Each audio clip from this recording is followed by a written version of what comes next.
అసలు ప్రతిదానికి ఏంటంటే ఒక డాక్టర్ దగ్గరికి వెళ్ళినప్పుడు మనం ఈ మెడిసిన్ వేసుకో, లేకపోతే ఈ డిసెక్షన్ చేసుకో, లేకపోతే ఈ ఆపరేషన్ చేసుకో అనేది సెకండరీ.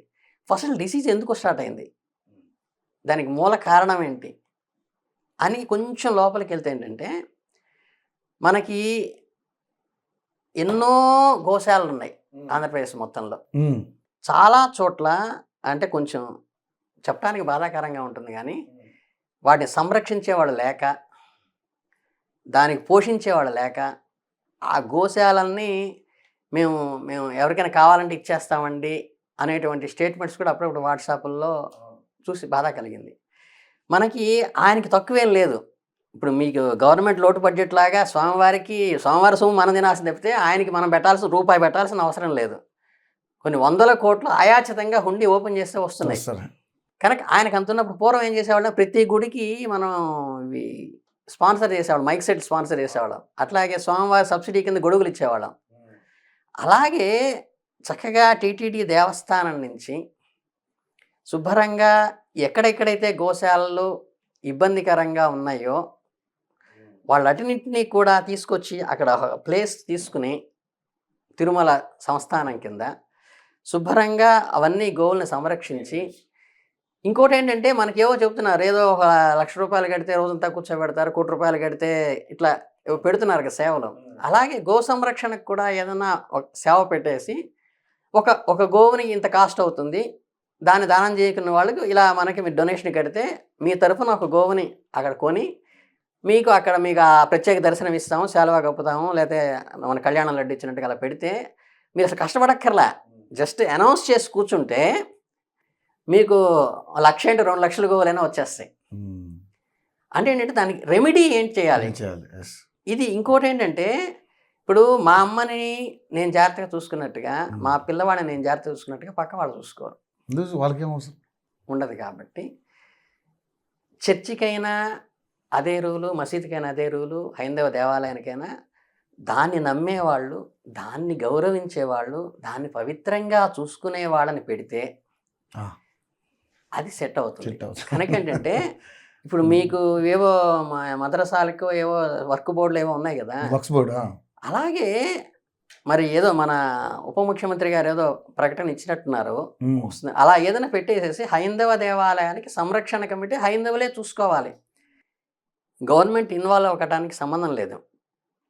గౌరవప్రదంగా వాళ్ళకి ప్రతి ధర్మాన్ని గౌరవిస్తూ, యాజ్ ఏ సెక్యులర్ గవర్నమెంట్గా ప్రతి ధర్మాన్ని గౌరవిస్తూ హైందవ దేవాలయాన్నిటి మీద హిందువులే అజమాయిషి ఉండాలి, చర్చిలన్నిటి మీద క్రిస్టియన్సే ఉండాలి.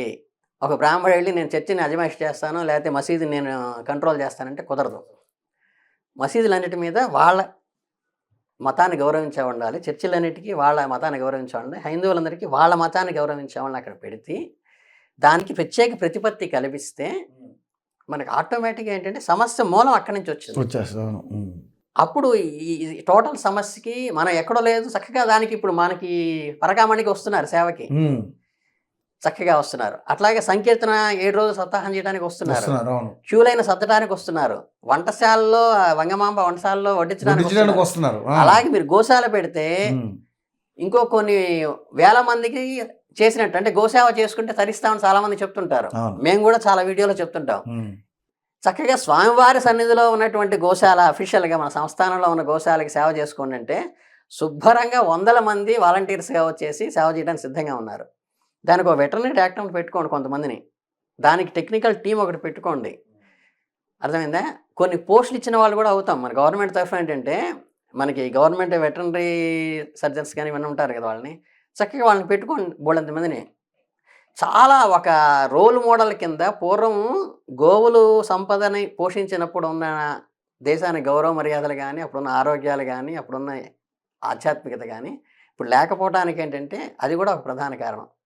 అందులో ఆయనకి పేరేంటంటే గోవిందుడు, గోవులని సంరక్షించేటివాడు. అందులో ఏంటంటే ఆయన చరిత్ర తీసుకుంటే ఆయన పుట్టలో చేసుకుంటుంటే పైన కామధేను వచ్చేసి చక్కగా క్షీరధార కురిపిస్తుంది.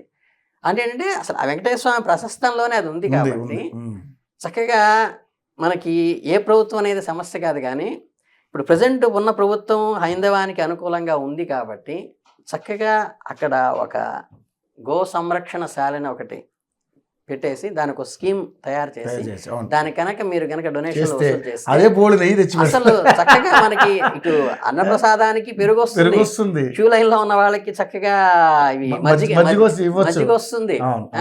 తర్వాత అక్కడ హోమాలు అవన్నీ చేస్తుంటారు రెగ్యులర్ గా. మేము అక్కడ హోమాలు చేసేటప్పుడు ఏంటంటే చక్కగా ఆవు పిడకలతో చక్కగా హోమం చేయొచ్చు.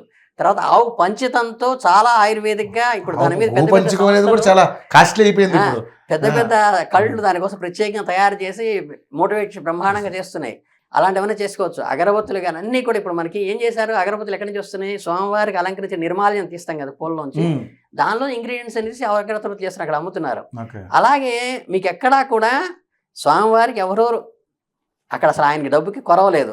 రెండోది ఏంటంటే గోవుల నుంచి వచ్చేది ఆ గోవుకు మనం పెట్టే గ్రాసం కంటే కూడా 10 రెట్లు ఆదాయం వచ్చేదే.